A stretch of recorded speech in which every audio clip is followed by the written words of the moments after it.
So hello everyone, नमस्कार दोस्तों। स्वागत है आप सभी का आपके अपने परिवार सोनी एजुकेशन क्लासेस में। और आज है दोस्तों आपके 27 अप्रैल। और आज हम लोग 27 अप्रैल से बनने वाले जितने भी मोस्ट इम्पोर्टेंट करंट अफेयर्स के क्वेश्चन बने हैं, इन सभी क्वेश्चनों को हम लोग एक्स्ट्रा फैक्टर सहित और डिटेल के साथ डिस्कस करेंगे।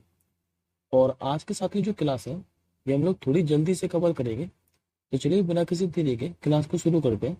लेकिन उससे पहले एक बार मात्र हम लोग 2 मिनट के अंदर 26 अप्रैल के करंट अफेयर्स को क्विकली रिवीजन कर लेते हैं। तो लास्ट क्लास के अंदर साथियों हम लोगों ने अपना था कि अभी किस देश की संसद ने शरणार्थियों को रवांडा भेजने के लिए एक विधेयक पारित किया था। तो ये ब्रिटेन की संसद ने।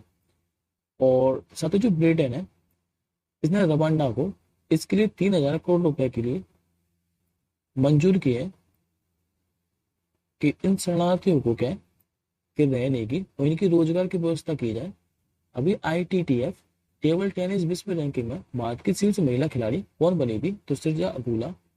भारतीय रिजर्व बैंक के डिप्टी गवर्नर के रूप में फिर से किसे पुनर्नियुक्ति को मंजूरी दी है? तो T रविशंकर को। और इनका जो कार्यकाल है 1 साल के लिए बढ़ा दिया गया है। भारत की सबसे बड़ी जलवायु घड़ी का अनावरण ये किया गया अभी नई दिल्ली के अंदर CSIR के मुख्यालय में। इंडोनेशिया में संयुक्त राष्ट्र का नया रेजिमेंट समन्वय किसे नियुक्त किया गया था? तो गीता सबरवाल को। अभी जारी एक रिपोर्ट के अनुसार दुनिया का दूसरा सबसे सस्ता जो पासपोर्ट है ये किस देश का बना था? तो भारतीय पासपोर्ट। 23 अप्रैल को हर साल मणिपुर बनाता है खोंगजोंग दिवस। राष्ट्रीय पंचायती दिवस ये हर साल आपका मनाया जाता है 24 अप्रैल को। अभी किसने हेवेल एलवी आइसलैंड और गोवा नामक पुस्तक का विमोचन किया था? तो गोवा के राज्यपाल PS सिद्धन पिल्लई ने। और कहा कि सोमपेन जनजाति ने अभी पहली बार मतदान में भाग लिया था? तो अंडमान निकोबार की जो ग्रेट निकोबार है यहाँ की सोमपेन जनजाति है ये। इसने पहली बार यहाँ से 7 लोगों ने मतदान में भाग लिया है। अब आज का साथियों पहला क्वेश्चन देखिए। पहला क्वेश्चन ही आपका मोस्ट इंपोर्टेंट रहने वाला है, स्टार मार्क के करिएगा। अभी ICC T20 विश्व कप 2024 का जो ब्रांड एम्बेसडर है ये किससे बनाया गया है? नाम है इनके साथियों तेज धावक उसेन बोल्ट। करेक्ट आंसर हो जाएगा आपको ऑप्शन नंबर डी। ये साथी जो उसेन बोल्ट है ये जमाइका के धावक है। और इनको भी ICC ने जो नोवा T20 विश्व कप है इसके लिए ब्रांड एम्बेसडर बनाया है। अच्छा, ये जो नोवा ICC पुरुष T20 विश्व कप है इसका मेजबान देश कौन है? तो दो देश मिलकर इसकी मेजबानी करने वाले हैं। एक तो संयुक्त राज्य अमेरिका और दूसरा इसको मेजबानी करेगा वेस्ट इंडीज। 1 से लेकर 29 जून तक। उसेन बोल्ट के बारे में बात करें तो लगातार 3 ग्रीष्मकालीन ओलंपिक खेलों में इन्होंने 3 स्वर्ण पदक जीतकर रिकॉर्ड अपने नाम किया है। और 2008 के अंदर इन्होंने बीजिंग ओलंपिक में पुरुषों की 100 मीटर 200 मीटर और 400 मीटर दौड़ के अंदर स्वर्ण पदक भी जीता है।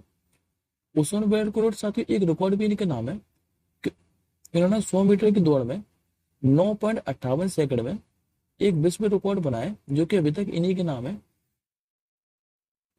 अब एडिशनल इन्फॉर्मेशन में आप लोग 2 क्वेश्चन और याद रखिएगा। यदि आप लोगों से पूछे कि जो ICC T20 विश्व कप है इसका पहला आयोजन कब किया गया था? तो 2007 के अंदर। जबकि इसके साथ ही जो पहला आयोजन किया गया था तो इसका जो पहला खिताब है ये भारत ने जीता था 2007 के अंदर। अगला क्वेश्चन देखिए। अभी एशियाई अंडर 20 जो एथलेटिक चैंपियनशिप है इसमें जो दीपांशु शर्मा है इन्होंने भाला फेंक में कौन सा मेडल जीता है? तो इन्होंने साथियों नाम किया है गोल्ड मेडल। करेक्ट आंसर होगा आपको ऑप्शन नंबर ए। ये साथियों दीपांशु शर्मा है ये उत्तर प्रदेश के हैं भाला फेंक खिलाड़ी। और ये जो इन्होंने खिताब है UAE के दुबई में चल रहे एशिया अंडर 19 एथलेटिक चैंपियनशिप में ये खिताब अपने नाम किया है। अच्छा, इन्होंने कितने मीटर भाला फेंका है? तो 70.29 मीटर। अब इसी में हम यानी कि एशियाई अंडर 20 एथलेटिक चैंपियनशिप में अन्य विजेताओं के बारे में बात कर लेते हैं। तो इसमें साथ जो रोहन है इन्होंने पुरुष भाला फेंक में रजत पदक जीता है। ऋतिका ने पुरुष चक्का फेंक में ऋतिक ने रजत पदक जीता है। प्रियांशु ने 1500 मीटर में कांस्य पदक जीता था।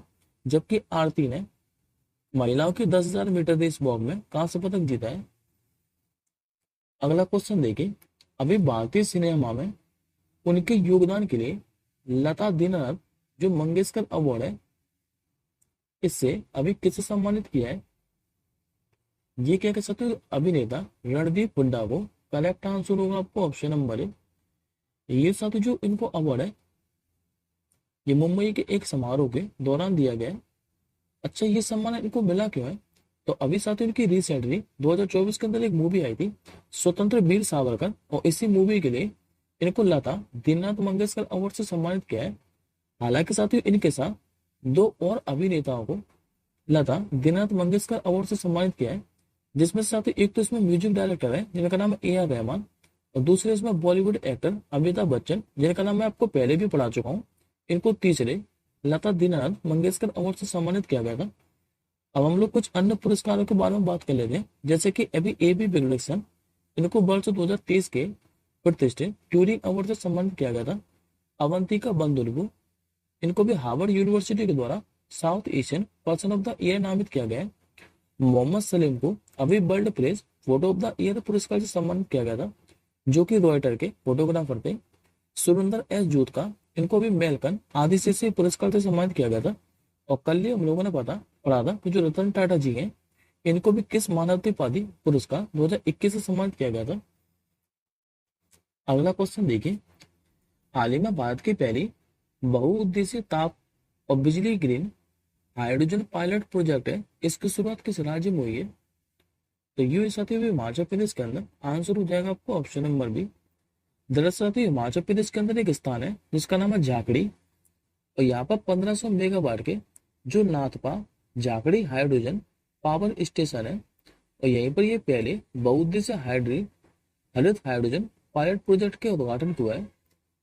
अच्छा, इसका उद्घाटन किसने किया है? तो सतलज जल विद्युत निगम के द्वारा। इस परियोजना का जो लक्ष्य है ये नवीनीकरणीय ऊर्जा स्रोत के माध्यम से हरित हाइड्रोजन का उत्पादन करना है। बात करते साथ ही हम लोग हिमाचल प्रदेश के बारे में, तो मुख्यमंत्री आप लोग मैंने आपको कई बार पढ़ाए सुखविंदर सिंह सुक्खू, राज्यपाल यहाँ के 2030 में बने थे नए शिव प्रताप शुक्ला, और यहाँ के साथ ही दो राजधानी है, एक तो यहाँ की राजधानी समर यानी कि ग्रीष्मकालीन, ये आपकी शिमला, जबकि विंटर क्या है तो धर्मशाला। अगला क्वेश्चन देखिए, अभी जो अमिताभ चौधरी हैं, इनको किस बैंक का फिर से MD और CEO ये नियुक्त किया है? तो इनको साथ ही फिर से नियुक्त कर दिया है 3 सालों के लिए एक्सिस बैंक का। आंसर हो जाएगा आपको ऑप्शन नंबर बी। अच्छा साथियों, इनका जो कार्यकाल है ये कब से शुरू होगा? तो ये जनवरी 2025 से इनका कार्यकाल प्रभावी होगा, और ये 3 वर्षों के लिए एक्सिस बैंक के मैनेजिंग डायरेक्टर और चीफ इकोनॉमिक ऑफिसर के रूप में काम करेंगे। एक्सिस बैंक का यदि आप लोग इसे मुख्यालय पूछे तो याद रखिएगा मुंबई के अंदर है एक्सिस बैंक का मुख्यालय। अब एडिशनल इंफॉर्मेशन में देखिए, अभी हम लोगों ने पढ़ा था कि जो अजीत कुमार के हैं, इनको धन लक्ष्मी बैंक का नया मैनेजिंग डायरेक्टर और CEO बनाया गया था। नलिन नेगी को इनको भारत पे का CEO बनाया गया था, जबकि KM मिस्त्री को इनको HDFC लाइफ इंश्योरेंस बोर्ड का अभी रिसेंटली अध्यक्ष बनाया गया था। अगला क्वेश्चन देखिए, 26 अप्रैल 2024 को अभी जो संघाई सहयोग संगठन है यानी कि संघाई कॉरपोरेशन ऑर्गेनाइजेशन, इसकी जो बैठक है इसका आयोजन कहाँ पर किया गया है? तो ये क्या है कजाकिस्तान के अंदर। आंसर हो जाएगा आपको ऑप्शन नंबर ए। इस बैठक में साथी जो आतंकवाद है इसके सभी रूपों के प्रति जीरो टॉलरेंस दृष्टिकोण अपनाने की आवश्यकता पर जोर दिया गया है। और इसमें यदि आप लोगों से पूछे तो बात का नेतृत्व किसने किया है, तो बात के रक्षा सचिव गिरधर अरमाने ने। बात करते हैं हम लोग संघाई कॉरपोरेशन ऑर्गेनाइजेशन के बारे में, तो पहले साथी जो SU है इसे संघाई 5 के नाम से जाना जाता था, क्योंकि इसकी जो स्थापना है ये 5 देशों में मिलकर की गई, कजाकिस्तान, चीन, किर्गिस्तान, रूस और ताजिकिस्तान ने। लेकिन 2001 के अंदर इसमें उज्बेकिस्तान शामिल हो गया था, और तब इसका जो नाम है ये संघाई 5 से संघाई कॉरपोरेशन ऑर्गेनाइजेशन कर दिया गया था। हालांकि साथ इसमें भारत और जो पाकिस्तान है 2017 में इस संगठन के सदस्य बने थे, लेकिन वर्तमान में इसमें सदस्य देशों की संख्या कितनी है, तो 9। और 9 सदस्य कौन कौन है, तो सेंट्रल एशिया के साथ इसमें 4 देश हैं। एक तो इसमें कजाकिस्तान, दूसरा है तजाकिस्तान, तीसरा है उज्बेकिस्तान, और चौथा है किर्गिस्तान। और बाकी के इसमें जो 2 देश हैं, एक तो भारत और पाकिस्तान, 2 इसमें साथ ही रूस और चीन, और अभी इसका नया रिसेंटली सदस्य बना था 2023 के अंदर ईरान, जो कि 9वां सदस्य बना था SCO का। अगला क्वेश्चन देखिए, हाल ही में खाद्य संकट पर अभी जो वैश्विक रिपोर्ट है 2024 ये किसने प्रकाशित किया है? तो यह रिपोर्ट साथ ही प्रकाशित की है खाद्य सुरक्षा और सूचकांक नेटवर्क ने। करेक्ट आंसर हो जाएगा आपको ऑप्शन नंबर सी। अभी साथ ही जो फूड एग्रीकल्चर ऑर्गेनाइजेशन है, इसकी खाद्य संकट पर जो वैश्विक रिपोर्ट है, इसके अनुसार 2030 में 59 देशों और क्षेत्रों में लगभग 282 मिलियन लोग जो है ये गंभीर भूख से पीड़ित हैं, जो कि 2022 की तुलना में बात करें तो 24 मिलियन की अभी वृद्धि देखी गई है। भारत के साथ जो 3 पड़ोसी देश हैं, अफगानिस्तान, बांग्लादेश और पाकिस्तान, इनको गंभीर भूख का सामना करने वाले शीर्ष 10 देशों की सूची में रखा गया है। बात करते हैं हम लोग फूड एग्रीकल्चर ऑर्गेनाइजेशन के बारे में, तो इसकी स्थापना हुई थी 16 अक्टूबर 1945 को। मुख्यालय इटली की राजधानी रोम के अंदर। वर्तमान में इसके महानिदेशक कौन है, तो क्यू डोंगयू। इनको भी फिर से फूड एग्रीकल्चर ऑर्गेनाइजेशन का महानिदेशक नियुक्त किया गया था। अगला क्वेश्चन देखिए, हर साल जो विश्व मलेरिया दिवस है ये कब मनाया जाता है, तो यह दिवस साथियों आपका प्रतिवर्ष मनाया जाता है 25 अप्रैल को। आंसर होगा आपको ऑप्शन नंबर बी। मलेरिया को नियंत्रित करने और इसके उन्मूलन के प्रयास को बढ़ावा देने के लिए यह दिवस 25 अप्रैल को मनाया जाता है। 2001 से साथ ही जो अफ्रीकी देश है, इनके द्वारा अफ्रीका में मलेरिया दिवस मनाया जा रहा है। हालांकि 2008 के अंदर जो WHO है, यानी कि वर्ल्ड हेल्थ ऑर्गेनाइजेशन, इसको द्वारा विश्व मलेरिया दिवस घोषित किया गया था। और सर किसी न किसी विषय के साथ मनाया जाता है। 2024 के लिए इसकी थीम क्या है, तो अधिक न्याय संगत दुनिया के लिए मलेरिया के खिलाफ लड़ाई को तेज करना। यह 2024 के लिए विश्व मलेरिया दिवस की थीम है। अब हम लोग मलेरिया के बारे में बात करें, तो मलेरिया साथ ही प्लाज्मोडियम परजीवी के कारण होता है। और ये जो मादा एनोफिलीज जाती है, इसके मच्छरों से मलेरिया रोग फैलता है। और किसको प्रभावित करता है, तो लाल रक्त कर्णिकाओं को। और एडिशनल इंफॉर्मेशन में बात करें तो याद रखिएगा साथियों, अभी WHO ने 2021 में मलेरिया के पहले टीके को मंजूरी दी थी, जिसका क्या नाम था, तो RTS-SAS01। और अभी WHO ने मलेरिया की दूसरी वैक्सीन को भी मंजूरी दी थी, जिसका नाम था R21 मैट्रिक्स M। और 2030 में अभी जो अजरबैजान और तंजानिया है, इनको मलेरिया मुक्त घोषित किया गया था। बात करते हैं हम लोग WHO के बारे में भी साथ में। तो WHO की स्थापना हुई थी 7 अप्रैल 1948 को। मुख्यालय इसका आपका जिनेवा के स्विट्जरलैंड के अंदर। और वर्तमान में इसके महानिदेशक कौन है, तो डॉक्टर कैब्रियस अमान गैब्रियस, ये वर्तमान में WHO के महानिदेशक हैं। अभी साथ जो एयर इंडिया है, इसने किस देश की ऑल निप्पॉन एयरवेज के साथ एक कोड शेयर समझौते ज्ञापन पर हस्ताक्षर किए हैं, तो ये साथी जो ऑल निप्पॉन एयरवेज है, ये जापान की एयरवेज है। और इसने अभी हाल ही में एयर इंडिया के साथ एक समझौते ज्ञापन पर हस्ताक्षर किए हैं, तो आंसर हो जाएगा आपको ऑप्शन नंबर बी। अच्छा, इस साथ ही समझौते में होगा क्या, तो ये जो समझौता है ये 23 मई पहले 2024 से प्रभावी होगा। और इस समझौते में दोनों एयरलाइंस के जो यात्री हैं, ये एक ही टिकट का उपयोग करके भारत और जापान के बीच उड़ने वाली जो फ्लाइट है, इनमें सफर कर सकेंगे। बात करते हैं हम लोग जापान के बारे में, तो मैप मेरे साथ है आपको जापान। जितना भी आपको हाईलाइट पार्ट दिखाई दे रहा है, ये आपका जापान। जापान की राजधानी क्या है, तो ये आपकी टोक्यो।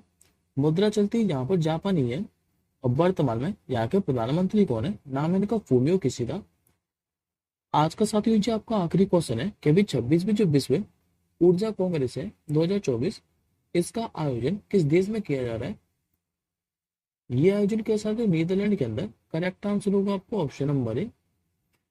इसमें साथियों बात के जो विद्युत सचिव है श्री पंकज अग्रवाल, और नीदरलैंड के अंदर भारत के जो राजदूत है, जिनका नाम है रीनाथ संधू ने, इन्होंने भारत पवेलियन का उद्घाटन भी किया है। और 26वीं जो विश्व ऊर्जा कांग्रेस है, इसका जो आयोजन है ये 22 से लेकर 25 अप्रैल तक नीदरलैंड के रोटरडैम में किया जाना है। अच्छा, इसमें चर्चा क्या की गई है, तो इसमें साथ चर्चा की गई है कि 2030 तक 500 गीगावाट गैर जीवाश्म ईंधन ऊर्जा क्षमता हासिल करने का लक्ष्य भारत का। और वर्ष 2070 तक जो नेट जीरो उत्सर्जन है, इसको हासिल करने का लक्ष्य है भारत का। इन्हीं दो मुद्दों पर इसमें चर्चा की गई है। नीदरलैंड की राजधानी याद रखिएगा, नीदरलैंड की राजधानी क्या है, तो एम्स्टर्डम। आज का क्वेश्चन ऑफ द डे है कि अभी त्रिशूर पूरम किस भारतीय राज्य में मनाया जाने वाला एक प्रसिद्ध मंदिर है, उत्सव है, जो कि अभी हाल ही में मनाया गया है। इस प्रश्न का आंसर आप लोग कमेंट बॉक्स के अंदर कीजिएगा। हम जल्दी मिलेंगे नेक्स्ट क्लास के साथ ही, तब तक के लिए जय हिंद, वंदे मातरम।